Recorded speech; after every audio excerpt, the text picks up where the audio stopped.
On the heels of what could only be the most exciting weekend, at least for me personally, it's Royal Rumble weekend. Welcome to the Wrestling Perspective. I'm Dennis Farrell, and joining me again this week is my good friend Russ. What's up, Russ? Not much, Dennis. How's it going? Thanks for having me back. You're now just one name. I've WWE'd you. All right. You're no longer Russ whatever, or Russ this, or Sharpshooter Russ. You're Russ. That's it. Just Russ. You know, I think I've after, coming back a second week, I think I've kind of earned it. You have. So I'm dropping the last name. From here on out, it's just Russ. Russ is here. All right. Let's roll with it. Look, to me, the Royal Rumble is always going to be my favorite pay-per-view. It was the first WWE pay-per-view I watched as a kid. It was 92, the year Ric Flair came in at number 3? Yeah, number 3. Came in at number 3, won the WWE Championship because that was one of the few years it was up for grabs. Yep. Sid Justice pulling out Hulk Hogan, making Ric Flair win it. Phenomenal memories for me. I remember that. The painting, listen, I'm building my dream man cave, and what I want, if anybody out there, if you're listening, Russ, yep, for a moving gift, I want a framed poster of that Royal Rumble framed. Because to me, those drawn-in 90 Royal Rumble posters are the best. Those were fantastic. I remember as a kid going through and looking at all the characters and trying to pinpoint everybody, and that's a highlight moment alone, let alone the show itself.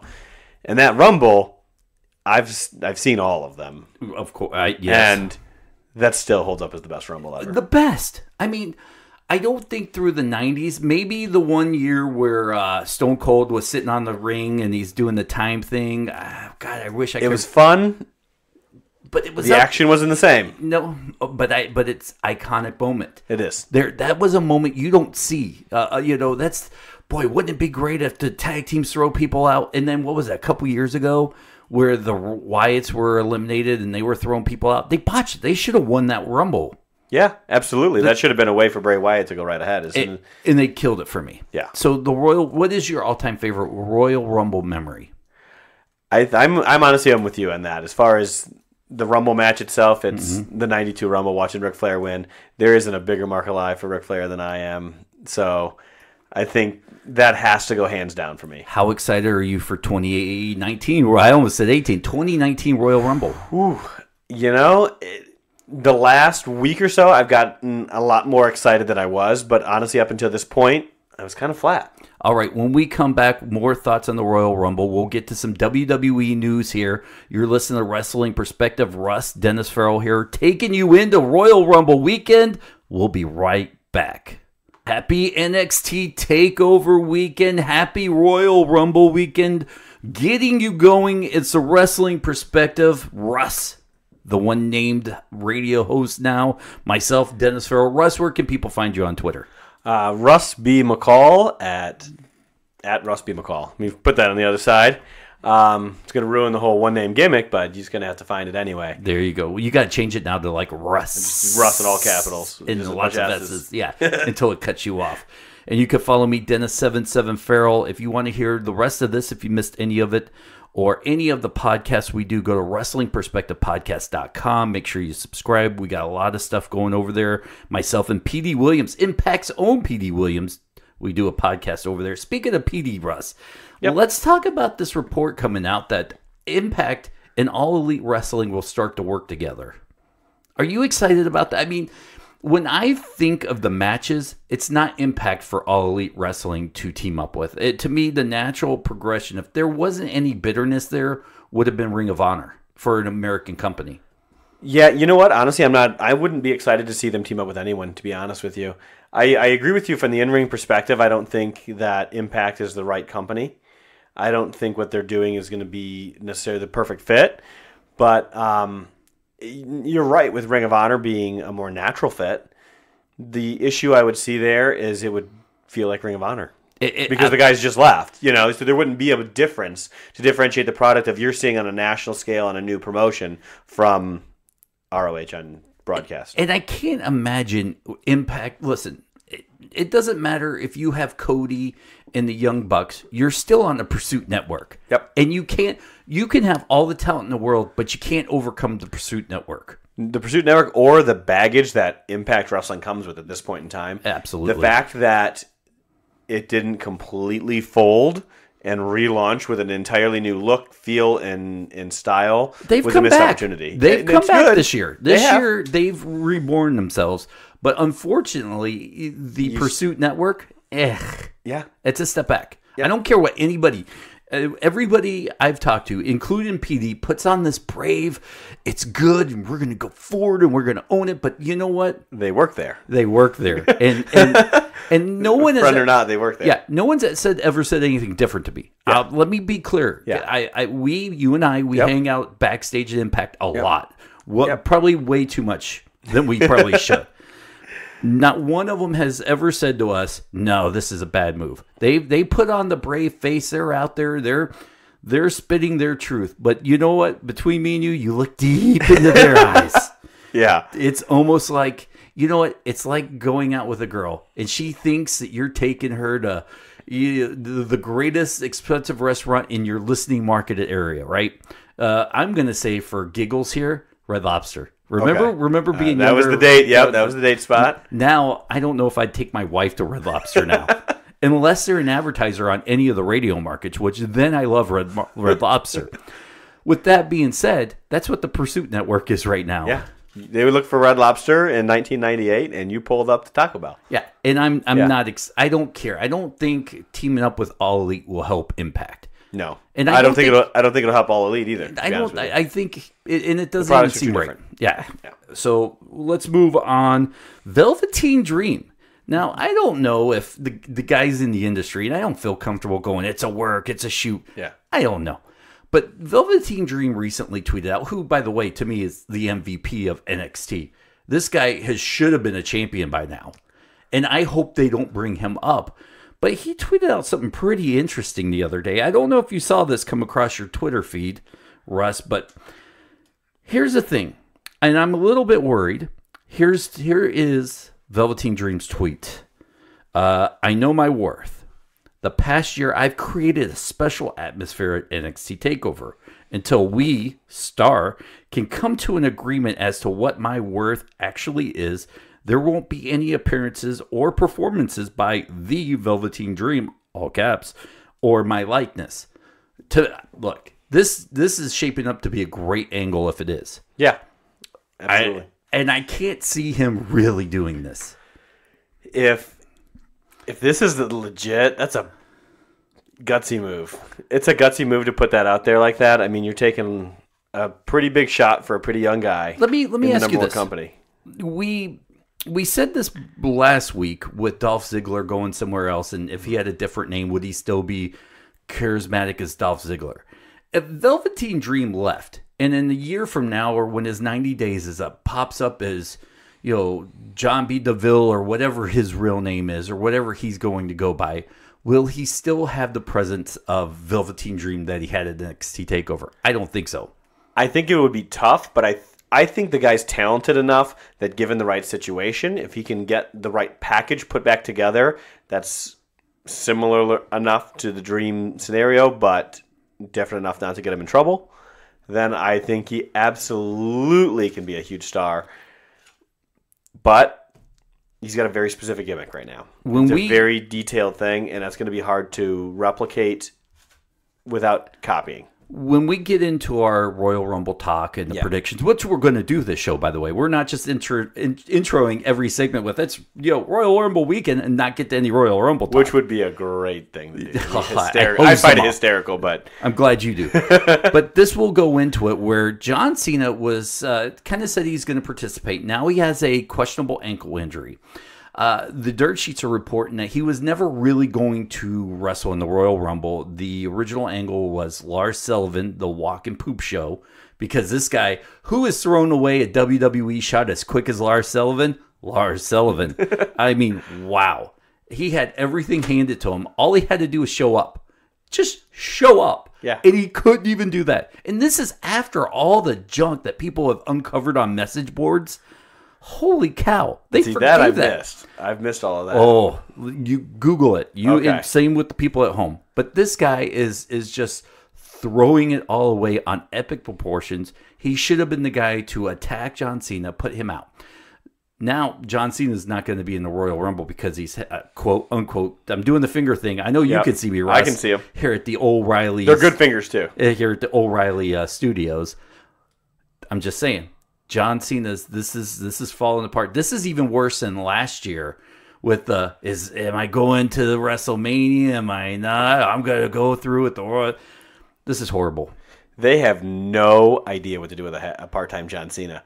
They have not figured out a formula for him that works whatsoever. Last year was brutal, and if they're going out with a fake ankle injury just to get him out of the Rumble and Mania season, that's remarkable. That's what all the thinking you could do, and that's what you came up with. Here's the thing about last year.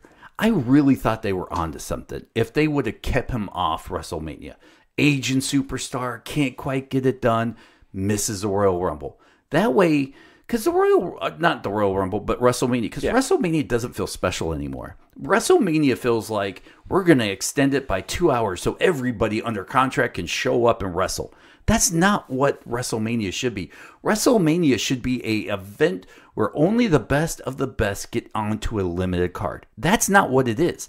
And if you would have kept him out with the storyline the way it was going, it would have made it feel special. Like, oh man, did the workhorse, the face of the company, just miss WrestleMania? Wow. Instead, it's like, I got a front row seat, by the way. I want to know who his ticket broker is. Yeah, because there's no way to get a front row seat for WrestleMania the week of the show. Yeah. That's for sure. So, I think they dropped the ball with that. And they're dropping the ball with this, too. They should have had someone attack them. I would have said EC3, which they're bungling that up right now, to me. I mean, to me, if anything else, especially with this ankle thing and missing the Rumble, I mean, in a lot of the things that have happened with John Cena lately, it really makes me look and watch him on the shows and wonder, A, how much commitment does he really have to them at this point? By the way, he's turning into the one thing he bashed with absolutely. The Rock. And B, how much commitment do they have in him? I think they have all the commitment in the world. You think so? They need him. I think there's a difference between having commitment in him and needing him right now. If he was there every week, he would be the draw. But he's not there every week. Because I think it's a similar scenario. If Roman Reigns had been healthy and worked out and exploded, they would have kicked Brock Lesnar to the curb at the end of that last contract. Absolutely. It's not that they're loyal to him. It's that they need him. All right, listen, when we come back from this break, the world's greatest break, by the way, Russ and myself are going to go through each and every Royal Rumble match and talk about it, and then talk about the list of the participants from men and women's side on who we think are going to win. You're listening to the Wrestling Perspective. When we come back, more wrestling talk. Royal Rumble weekend. NXT TakeOver. It is one of the greatest wrestling weekends if you are a wrestling nerd like myself and my co-host Russ, who, by the way, is the new Petey Williams from Impact Wrestling because he took over for Petey right now. You're welcome. Kind of hurts a little bit. No, for Petey or you? No. It hurts Petey because he's like, wait, I'm being compared to this guy? Wow. Oh, my God. And I was thinking the same thing. Wrestling Perspective. It is sponsored by BlueChew.com. Go to BlueChew.com. Use the promo code WPP. With doing so, you'll get your first order for free, only because Russ is giving it away. But you just pay $5 shipping and handling. Russ, I know you spent more than $5 on a bunch of junk. Oh, constantly. That's how I live my life. Yes. Have you gotten to Blue Chew yet? I have. Okay, good. Let's move on. It's out and in the bag. All right, let's talk about what we know for this year's Royal Rumble. And it's going to take over probably the rest of the show. So sit back, relax, put your feet up. We're talking Royal Rumble. Let's start with Rusev versus Shinsuke Nakamura. To me, this is one of the worst setups ever. It felt like they came out and immediately said, we're doing change. They give Rusev the belt 3 months too late, by the way, because Rusev Day was the hottest thing going. Absolutely. And then they give it to him when it's dull. Now it feels like they're going to take it back off of him because he just doesn't have the momentum. I tell you, Russ, between you and I, trying to read the tea leaves, I think Shinsuke takes the belt, but neither one of them are moving my meter right now as to what the second most important belt on SmackDown. I don't care too much about this match, and I wish I did. And this could be one of those matches where we go, wow, that was better than I thought. I'm thinking Shinsuke walks away with it. I see the good potential in that, but I would personally, I still think Rusev is going to keep it. And if they're smart, I think you find somebody else who is hot. I hate to say that Nakamura is a bust because he is, but he's a complete bust. Yeah, find somebody who is hot. Let that person beat Rusev for it. Let Rusev rechase, rebuild up that momentum, and I think he's still got it in him to be a top tier guy. The Bar, I had just watched this. I just watched this Shazam preview earlier before we did this. But Cesaro and Sheamus are the champions coming in facing The Miz and Shane McMahon. They both got just destroyed on SmackDown's Go Home show. Coming into this, I really thought you were going to see maybe The Miz and Sheamus win, but this also has heel turn written all over it for one of them. I think it does too. Who turned... Let's do it. So we're both going to say the Bar wins. Yeah. Who turns on who then? What's your prediction? It's got to be the McMahon. The McMahon always turns. That's the direction I'm leaning, but at the same time, they just went through all this work to level out the playing field with the McMahons. If I was them, I'm not going to be turning any McMahon any direction right now. I'm going to keep them all down the middle and all solid. I think you're gonna have Miz play it up. I think Miz turns, and that leads eventually to a WrestleMania match. I like the Miz face right now. This Miz, I really am enjoying. This, I want to be best friends with the Miz after watching what he's done over the last few weeks. I want to high five him. I want to, I want to give him a bro hug. He's likable. He is. And you know what? There's a part of me that's actually kind of enjoyed this Miz and Shane McMahon thing. Wouldn't mind him winning and seeing kind of where it goes. I hope we don't see a heel turn. I got to tell you, though, I think it's going to be Shane because, usually when someone has a knife in their back, it's a McMahon standing right behind the guy. I wouldn't be shocked to find a miscommunication either. Ooh, that cost them the start and of then it. starts it leading into the build up to WrestleMania. I could see that, but I'd hate to see the Miz and Shane at WrestleMania. Oh, we're going to see the Miz. I want to see the Miz in a major title match. He's earned it. No, I disagree. Not the I think U.S. he's a good title, spot. not an Intercontinental. I want him for a major title. Really, I think he's in a good spot where he's at. He's a good role player. He fills it nicely. He's entertaining, but I don't think he's a top of the card guy. You're listening to Wrestling Perspective right now. My good friend Russ, myself, Dennis Farrell, talking Royal Rumble here. By the way, if you missed any part of the show, you want to hear it, go over to WrestlingPerspectivePodcast.com. You can get this and many other wrestling podcasts over there, especially myself and Impact Wrestling's Petey Williams. If you're an Impact fan, we get Inside Baseball. Let's keep moving on. Ronda Rousey versus Sasha Banks. She's going to destroy Sasha Banks. Absolutely.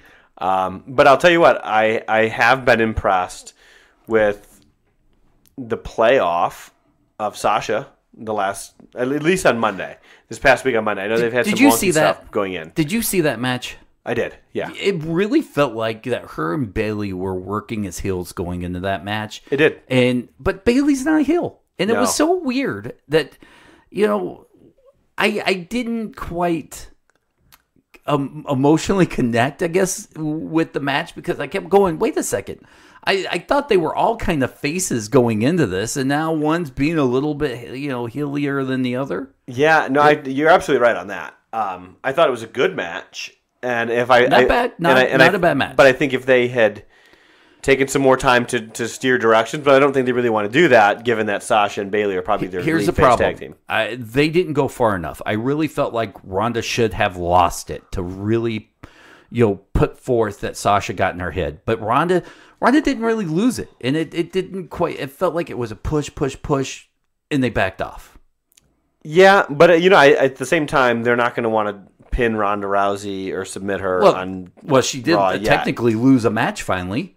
She did, but at least she's not the one taking the fall yet. It should have been DQ. She should have been DQ'd for losing it on something or someone in that match. That would have been fine and acceptable too, but I do kind of like the idea that they gave this strong finish because if you're building that women's tag team division, and clearly Sasha and Bayley are going to be cornerstones of that division, getting a strong win, and you see on paper against Ronda Rousey, that looks really good. Let's move on as we'll talk about Asuka and Becky Lynch. No-brainer. As weird as this sounds like, Becky wins this, right? No. You don't think so? No, I don't. Interference by Charlotte or Ronda? Yeah, absolutely. I think you're going to see interference from this, and that's going to play on to a later prediction. I'm okay. I like that. So then I'm going to say Becky via DQ, but the belt doesn't change hands. That could be. Now, something like that could be. But I think, however it shakes out at the end, Asuka walks away still champion. Becky walks away looking strong. So then who interferes? Is it going to be Charlotte or is it going to be Ronda? Or both? It could be both. I think you're going to, because I think down the road that's eventually what we're leading to, but I'm going to think Charlotte. I think it's going to be Charlotte. You're more likely to see Charlotte do it because that's going to kind of meld towards, throw off to get to Ronda. Daniel Bryan versus AJ Styles. And, after coming off this past week SmackDown, if you get a second, go look it up. And listen, this might have been the best version of Daniel Bryan, especially on the mic, that I've ever seen. Whether it was, pre-concussion, post-concussion, as a commissioner, what he did this week on that mic, the best work I think I've ever seen Daniel Bryan do. It was fantastic. I thought it was a good opportunity for him to really shine on the mic and show what he can do, which is something he hasn't done to the extent that I think people were giving him credit for because they liked him so much as a babyface. His mic work was much better this week, and I thought the idea of having him and AJ in that realm with Vince showed that he felt it was important and put a little bit of shine on SmackDown. And that match, I don't think Vince interacted enough, but I think they started that direction. I pushed hard for Vince to be back on TV every week, and he just doesn't have it. I'm sorry, Vince McMahon is not the same attitude era of Vince McMahon. He seems slower. He needs to evolve himself a little bit more. He seems slow and lost. He's coming out there doing the same walk that he used to do, and he's trying to be the same guy he used to be. I want to see Vince evolve. Play off being the older guy now. I'm okay. Yeah, and even his voice. He sounds like a drunk old man. Well, I wouldn't say drunk, but old man, yes. His voice is a little slurry, I thought. Quickly, let's touch on Buddy Murphy, Tozawa, Hideki Tamu? Is that? Tommy, there you go. And Kalisto. 205 Live Championship, which nobody cares. This is the P-break portion of the Royal Rumble. It's going to be Buddy. I'm sure Buddy Murphy will retain. He's been on a roll. And nobody cares, right? Yeah. If these four guys wrestled in a forest and a tree fall, would anybody care? No. Here's the thing. You could absolutely scrap that entire division, that entire show, and no one would notice.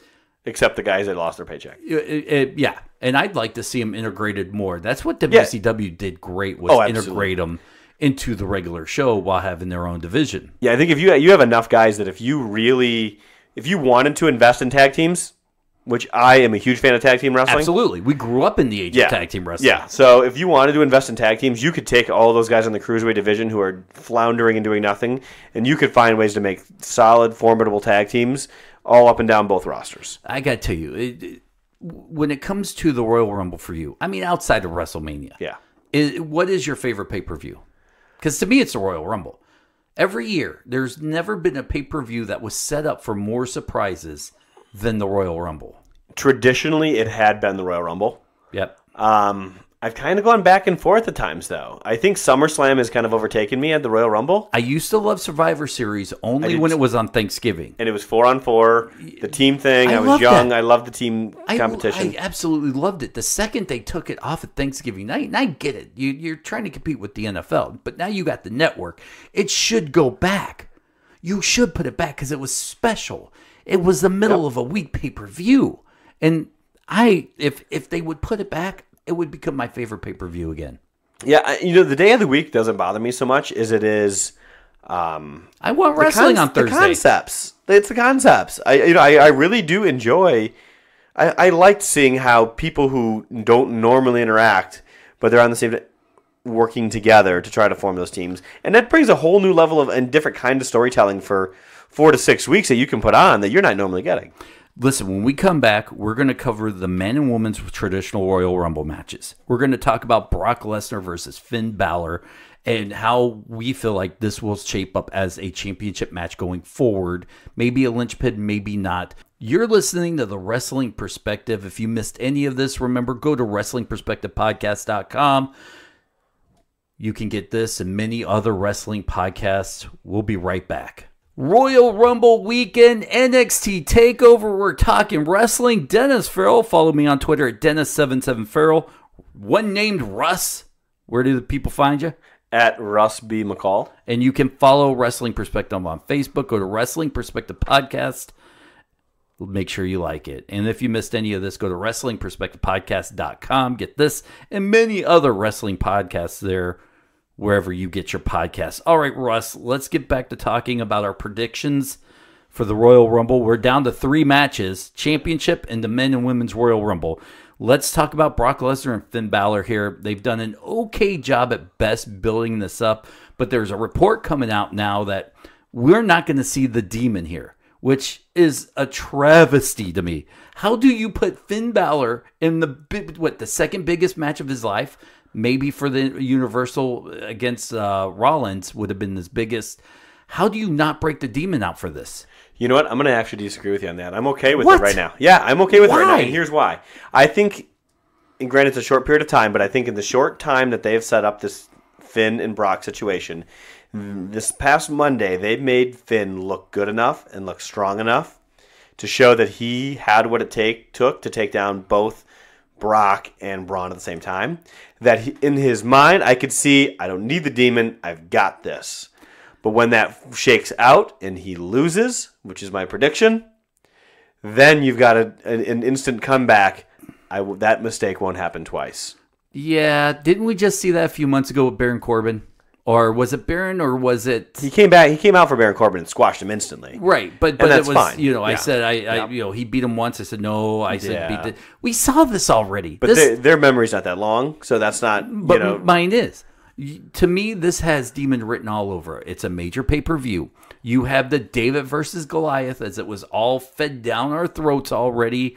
You know, look, Paul Heyman did a great job of pushing it. He did. But if you're going to put me David and Goliath, and you've already tried to train me to think that this Demon has mystical powers and brings his game up to another level, why wouldn't you break this out for the most dominant WWE champion we've seen in 20 years? Why? I totally get your logic on that. It's the right logic. It's not the wrong logic. No, your logic's wrong. But here's the other kicker on it. Are you okay with the Demon coming out and showing the mystical powers and losing? Yeah, he's got to lose sometime, doesn't it? Even the Demon has to lose. It's Brock Lesnar. Brock Lesnar's not human. But using that Demon character down the road to beat Brock, that can solidify Finn at a level that he needs to be at. But are we going to see this again? Because remember, Finn is a replacement because Braun Strowman couldn't go. Yeah. This should have been Braun Strowman.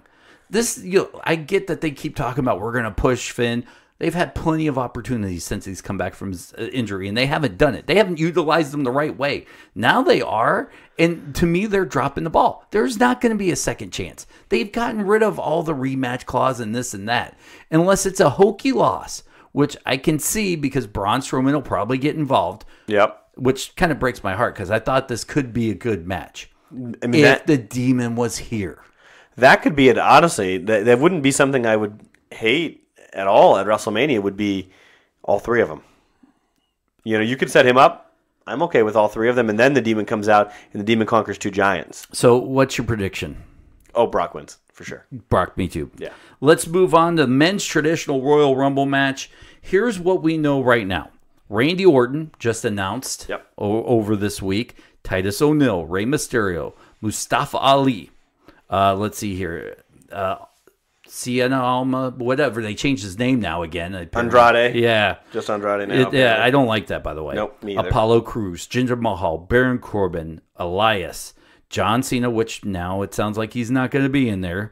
Samoa Joe, Bobby Lashley, Dean Ambrose, Jeff Hardy, Seth Rollins, Xavier, Kofi, and Big E, Drew McIntyre.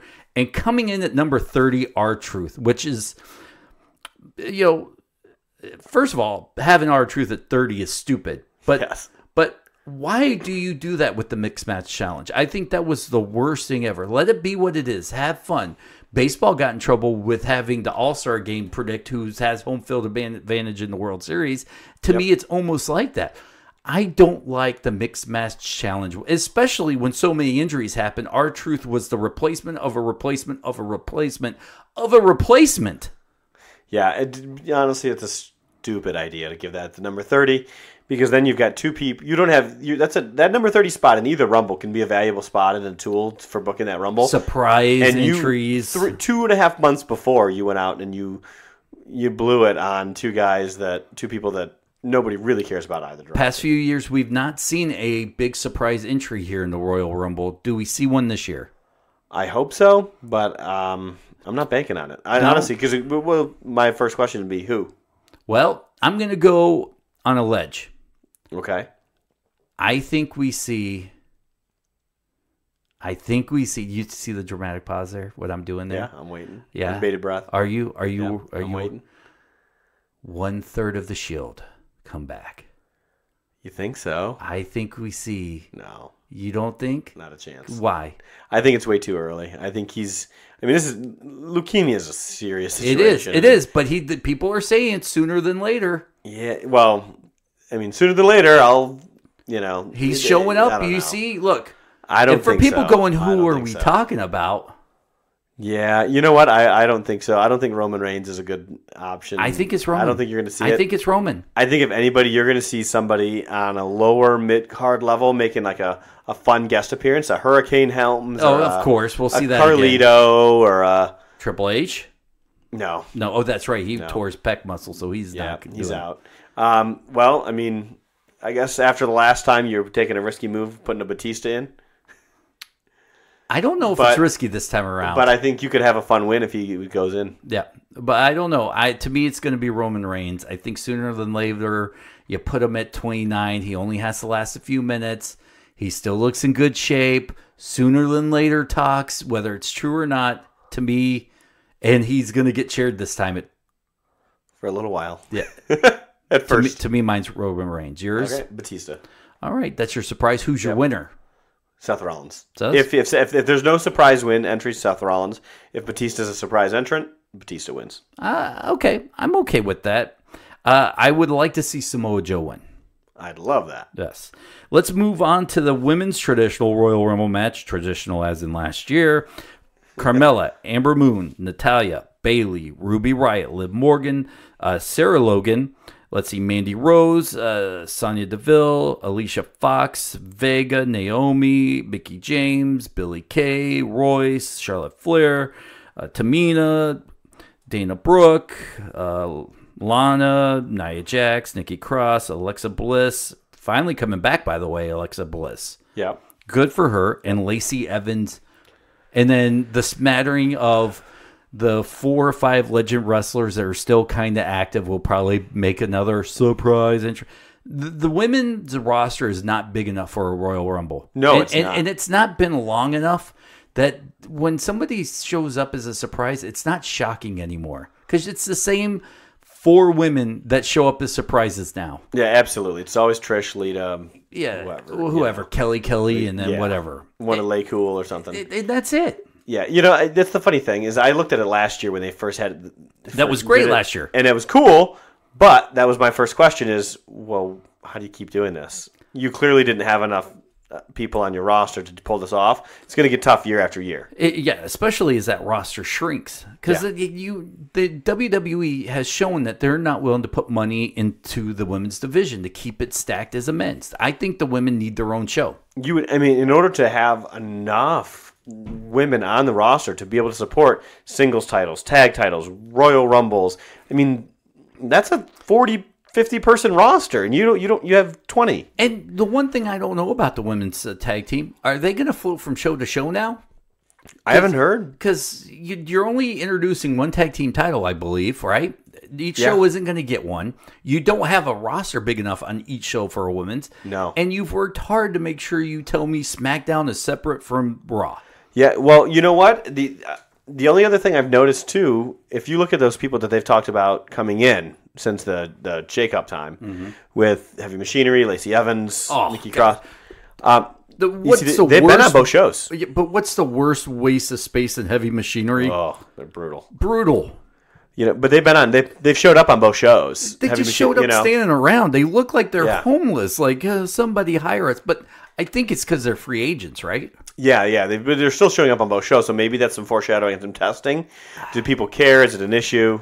It's not an issue. I want to see it. Put everybody on one. That's what I used to love about Nitro and Thunder, and then you had Raw and SmackDown back in the days. Yep. That it was a continuation of the story. Sure, on the Tuesday, Thursday, or Wednesday show, it was more B storylines, but you got to get emotionally invested in different guys as the day goes on. And you could still put bigger storylines on the opposite show, yeah. But you've got at that point 5 hours of television. You shouldn't have to repeat anything no matter what. And you could have him on SmackDown. That Brian and AJ feuding on SmackDown on one week, and the next week their feud takes place on Raw, or one interview's on Raw, the other one answers on SmackDown. And if you wrestle on one, show up to do an interview on the web. I don't need to see you wrestle. Yeah. Yep. And I'm okay, by the way, with my champion not being on every single show every single week. Fully agree. And that's why I think Brock Lesnar, I'm okay with him as a champion. So am I, for the same reason. I think it makes the belt feel special. I mean, you can do a better job of having Paul Heyman each week to give him a presence. Correct. But Hulk Hogan didn't wrestle every week. No, nor did he even cut an interview every week. No. But you had advertisements and you knew his name. There's a little video package or something promoting Hulk Hogan, but you didn't necessarily get him every week. No, that's what I like, though, because when he did show up on Superstars or whatever, it was a special feeling. And when Brock shows up, it still kind of feels big because I'm like, Brock Lesnar's going to be on TV? I didn't know he was still wrestling. Yeah, I didn't know he was there tonight. Yeah, cool. Yeah. And it gets you excited to watch. They need to do a better job of when Brock's not around to still pump up Brock, because it feels like when Brock doesn't show up for a month, they don't talk about him, they don't mention him, the belt has just disappeared. Poof. Yeah, and usually that month that he's not there at a time, or 6 weeks or however long it goes, that's prime time to be able to be building challengers. You can, in 6 weeks, you can build 2 or 3 solid challengers to try to figure out who he's going to go up against. And when you start plugging them in against him later, it adds so much more credibility to those guys. Well, it's the official road to WrestleMania starts this weekend.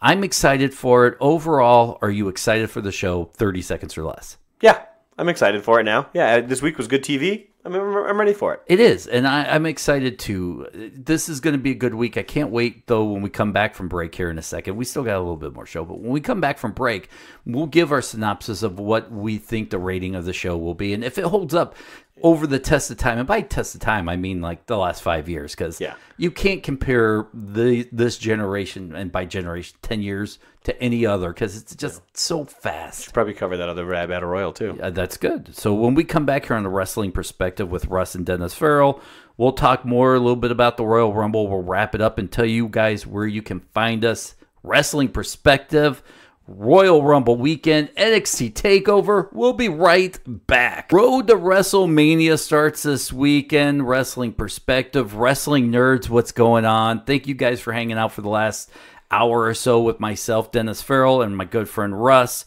Russ, one more time, where can people find you on Twitter? At Russ B. McCall. You sound like, Sophie B. DeMille or something. Well, it's something that it took my name in it. Oh, I see. I get it. Given my day job, I didn't want too fancy of a wrestling title or something like that. You can follow me at Dennis77Farrell, Wrestling Perspective Podcast on Facebook, WrestlingPerspectivePodcast.com. Make sure you go there, subscribe to the podcast. You will not only get this, but you will also get myself and Impact Wrestling's P.D. Williams. What, Russ? I see you want to say something. No? Nope. You're going to be quiet and let me do my job now? You're all on. Am I? Good. I've done this once or twice.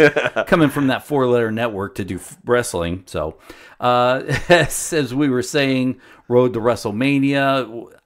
Overall, I know we kind of said we're excited, but over the last 4 years, where will this Royal Rumble hold up? I think it's got potential to be probably better than the last couple. Yeah, absolutely. I've found myself in the last few years more disappointed than not by the end of the Royal Rumble. And this one, watching the match lineup, I'm pretty excited for it. It's amazing how Royal Rumble is one of those pay-per-views where the Rumble itself can either make or break the pay-per-view. You could have 10 stunning matches, 10 5-star matches. But if you have a run-of-the-mill Royal Rumble with no surprises and, a shoddy ending, knowing that your next 3 months are shot. Yeah, it ruins a whole pay-per-view. Sure. That's amazing to me that something like that can do that to a whole pay-per-view. Never once have we said, the rest of the pay-per-view was good, the Rumble sucked. It was always, the Rumble sucked, that match was horrible. So, it takes down 3-4 hours. Oh. By the way, my quick prediction: Becky Lynch. Becky Lynch, huh? Yep, Becky Lynch. Winning I think the she's going to women's- be. Yeah, I wouldn't mind seeing a Carmella get knocked out at 30. She jumps her when she gets screwed out of the title, comes back in. I like that because we've seen that over the years where someone loses the title and shows up in the Rumble. Yep. Perfect spot for her. I think it is. And if you want to go out and end the show on a high note, what a better way than the man holding her hand up tall at the end of the night. You know what? Either that or I'm going to say Charlotte. Interesting. What if for whatever reason Ronda Rousey loses but wins the Royal Rumble? Does that count as a great night for her? No. Because think about this now. This is a second Royal Rumble. It's a new phase, but you need a marquee name to win it, right? Yeah, which is why I think Becky Lynch is your linchpin. And last year Charlotte wasn't in it. Correct. Yep. This year she's in it. But that's the problem, I think, I think next year for the third year, they need to do it old school where the winner gets the belt. And then you get all your marquee names in. Yeah. And you can't do it every year. No, but I think the third year now will be the year that you need to do it. And there's also a part of me that's kind of cringing, but I could see a Becky and Charlotte toss each other out at the end, the Luger Brett style thing at the end. And then you see both of them challenging for Ronda at the end of the night. Quickly, as we wrap this up here, does NXT TakeOver have a better night than the Royal Rumble? No. No? We've seen that now. Most of the time they do. I think this year it's not going to be so great. I'm with you. They're in a rebuilding process. Yep, I'm sure it'll be good, but I think with the title matches and Becky Lynch on top, I think this has got a chance to beat it. There you go. Royal Rumble Weekend, WrestlingPerspectivePodcast.com. For Russ, Dennis Farrell here. Enjoy the rest of your weekend. Tweet us. Tell us your predictions. Happy Royal Rumble.